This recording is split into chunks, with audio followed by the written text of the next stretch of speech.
ainda no capítulo 4 de 2 Coríntios, agora, porém, dos versículos 7 ao 15. Na tradução que estamos utilizando aqui, diz assim: agora nós mesmos somos como vasos frágeis de barro, que contém esse grande tesouro. Assim fica evidente que esse grande poder vem de Deus e não de nós. De todos os lados somos pressionados por aflições, mas não esmagados. Ficamos perplexos, mas não desesperados. Somos perseguidos, mas não abandonados. Somos derrubados, mas não destruídos. Pelo sofrimento, nosso corpo continua a participar da morte de Jesus, para que a vida de Jesus também se manifeste em nosso corpo. Sim, vivemos sob constante perigo de morte, porque servimos a Jesus, para que a vida de Jesus se manifeste em nosso corpo mortal. Assim, enfrentamos a morte, mas isso resulta em vida para vocês. Continuamos a pregar porque temos o mesmo tipo de fé mencionada nas Escrituras. Criei em Deus, por isso falei. Sabemos que Deus, que ressuscitou o Senhor Jesus, também nos ressuscitará com Jesus e nos apresentará com Ele, junto com vocês. Tudo isso é para o bem de vocês, e à medida que a graça alcançar mais pessoas, haverá muitas ações de graça, e Deus receberá cada vez mais glória. Pai, aqui está a sua palavra, e aqui estão os teus filhos. Eu sou um mero pregador, e eu não tenho nada a oferecer, Senhor. Meus argumentos, meus estudos não podem mudar a vida de ninguém, mas a tua palavra pode. Nós queremos a tua palavra. Por favor, meu Deus, fale conosco, no nome de Jesus. Amém. Não somos vítimas. Nós não somos vítimas. Esse é o tema de hoje, mas não é apenas uma temática qualquer, é a nossa realidade. Nós não somos vítimas. Existe vítima e vitimismo. Vitimismo é quando alguém se apropria de uma dor ou supervaloriza uma dor para se autopromover.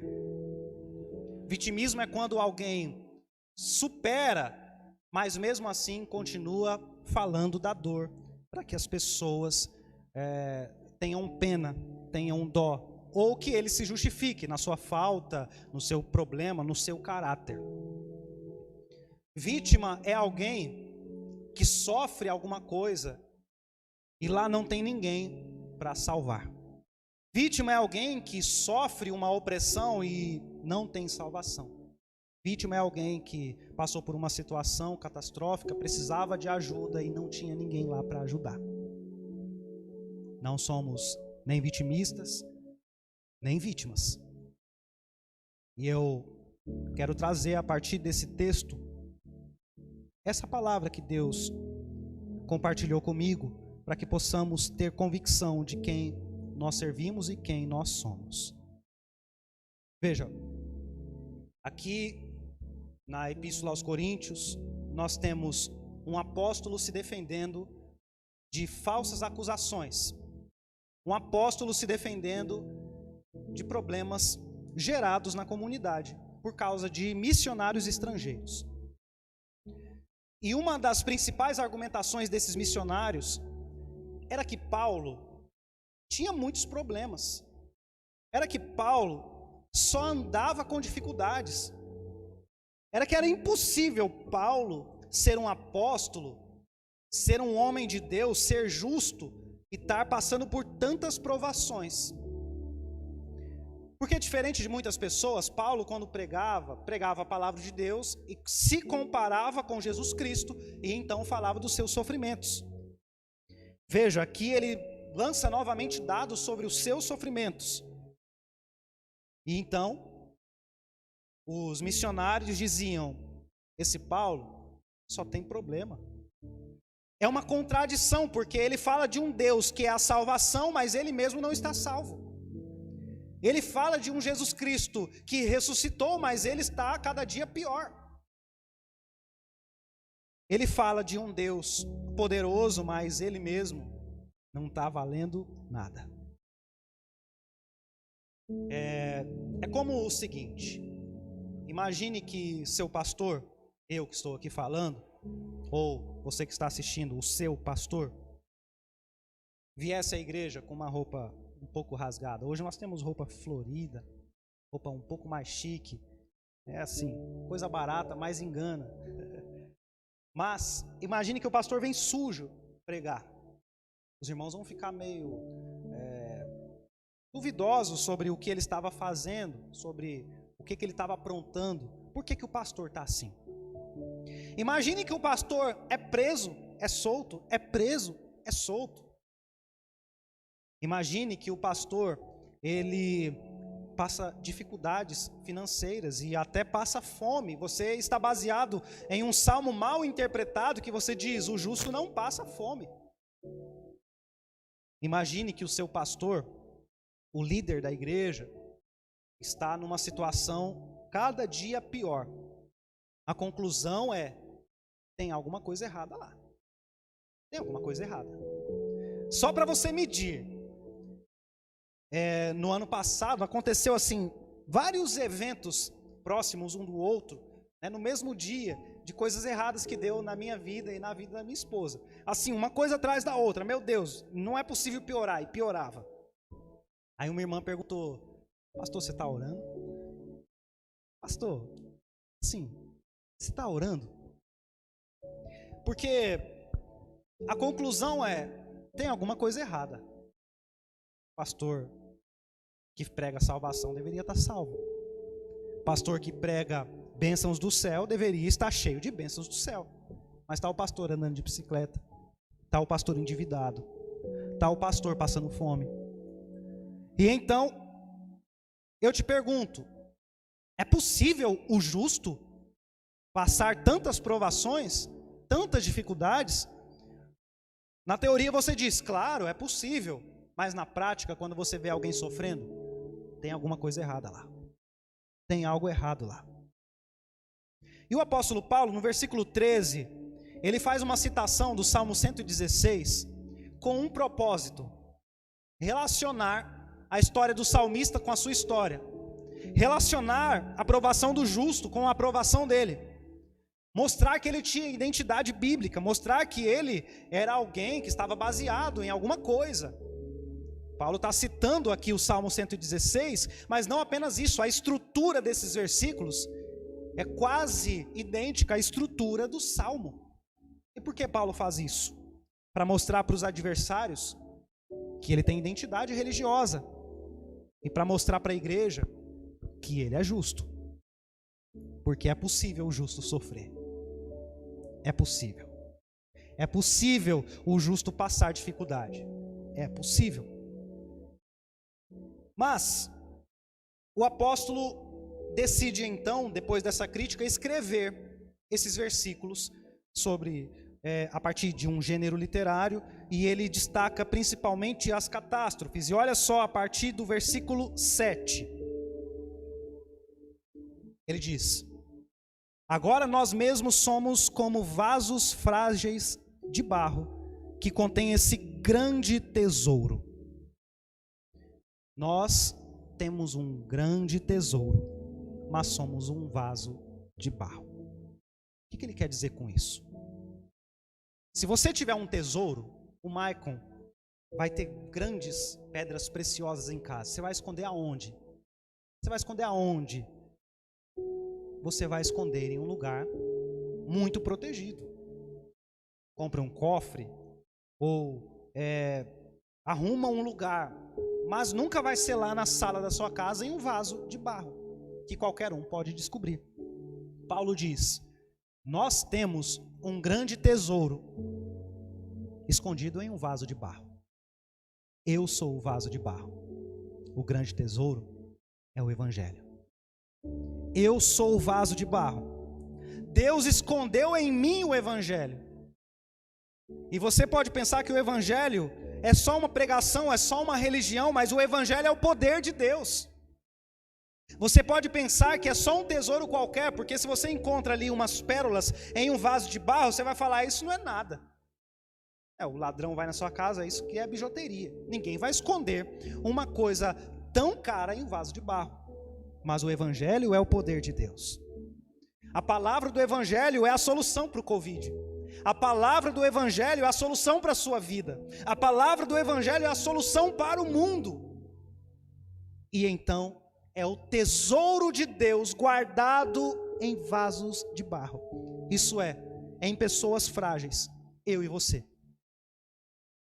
É possível o justo passar dificuldade? Claro, ele é só um vaso de barro. Paulo diz, Deus escondeu esse grande tesouro em nós. E assim fica evidente que esse grande poder vem de Deus e não de nós. Sabe por que você está vivo? Não é porque você é um cara que estuda, não é porque você é uma mulher que investe, não é porque você se alimenta muito bem, não é por isso. Contribui, te ajuda a qualidade de vida, mas você está vivo é por causa de Deus. Você está vivo é por causa de Deus. E aqui Paulo diz, nós temos esse grande tesouro. E o versículo 8, ele começa então a falar. E aqui é quase um currículo de vida. Ele apresenta o seu currículo à igreja. E ele diz, de todos os lados somos pressionados por aflições, mas não esmagados. Ficamos perplexos, mas não desesperados. Somos perseguidos, mas não abandonados. Somos derrubados, mas não destruídos. Nesse currículo Paulo fala, é verdade. Eu estou passando por dificuldades que você não faz ideia. Mas eu não sou vítima. Mas eu não sou vítima.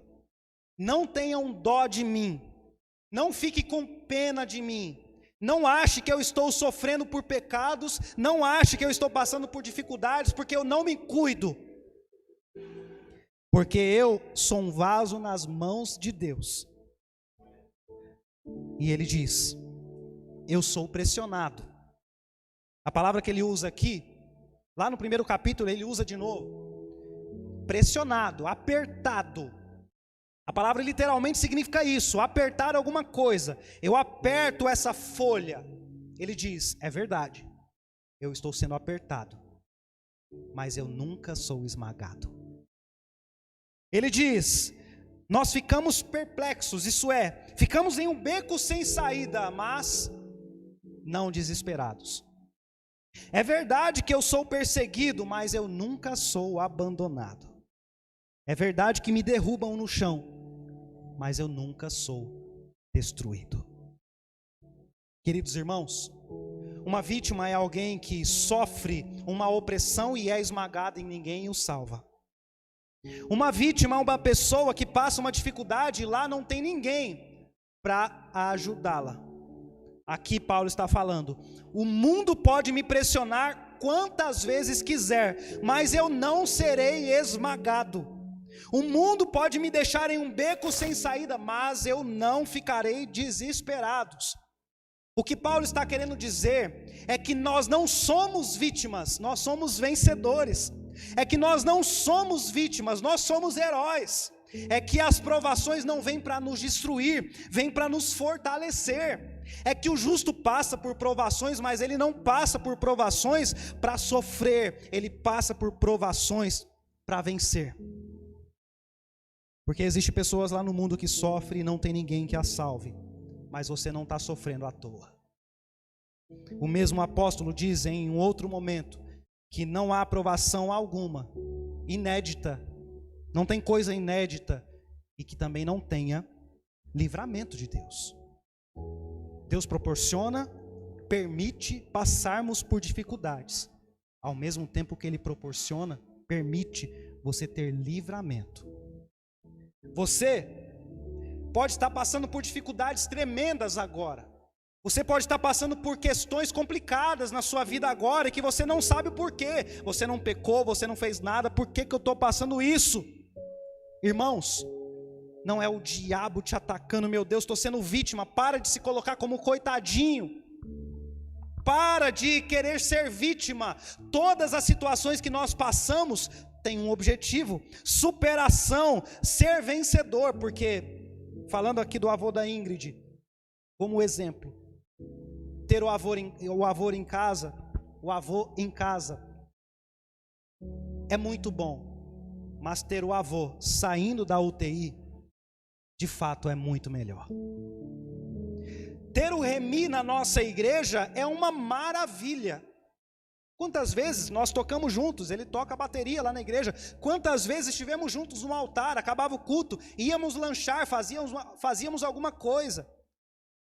Agora ter o Remi de volta é outra história. Porque as provações, elas não vêm para você ser um coitadinho, elas vêm para você ser um vitorioso.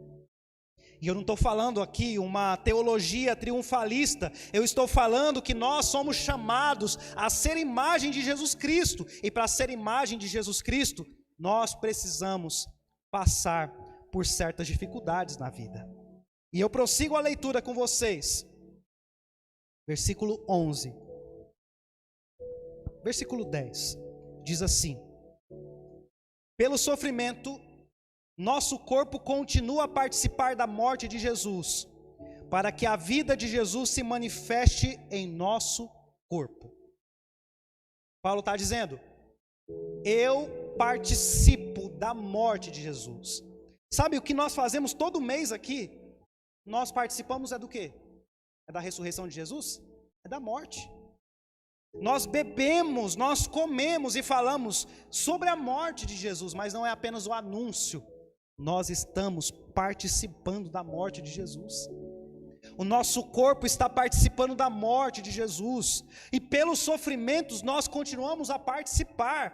E o versículo 11: sim, vivemos sob constante perigo de morte, porque servimos a Jesus, para que a vida de Jesus se manifeste em nosso corpo mortal. Nós passamos por tribulações para que a vida de Jesus se manifeste em nosso corpo, para que você seja a imagem de Deus. Você vai ser parecido com Jesus Cristo, não quando você se tornar o melhor, mas quando você aprender no sofrimento a superar, a ser vencedor, a entender que tudo coopera para o nosso bem, e o nosso bem não é estar somente confortável, o nosso bem é ter convicção que Deus é por nós.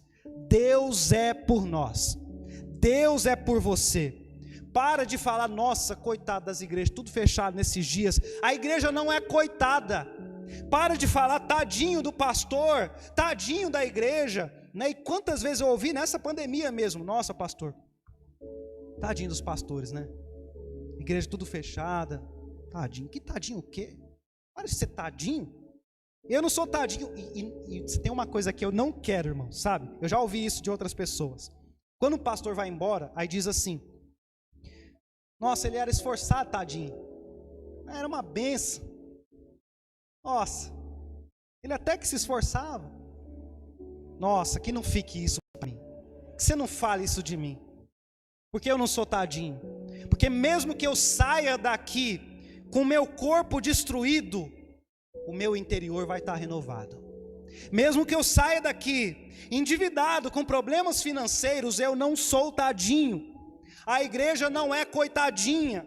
Nós não somos vítimas. Tudo que vem na nossa vida vem também com livramento, e no momento certo nós vamos vencer. E mesmo que a vitória não seja evidente, mesmo que você morra, como muitas pessoas têm morrido nesses dias, ainda assim a nossa esperança não é nessa terra.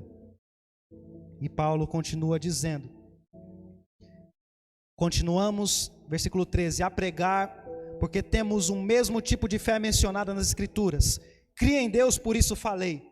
Sabemos que Deus ressuscitou o Senhor Jesus, também nos ressuscitará com Jesus e nos apresentará a Ele junto com vocês. Vai ter dias em que nós teremos o luto, mas vai ter o dia em que haverá ressurreição. Haverá dias em que nós choraremos porque partiu o nosso ente querido, nosso amigo, nosso irmão da igreja. Mas também haverá o dia da ressurreição. Porque se Cristo ressuscitou, o mesmo Cristo com o poder de Deus vai nos ressuscitar. E eu estou dizendo que tudo que nós passamos, inclusive a morte, só tem um propósito: fazer-nos a imagem de Cristo.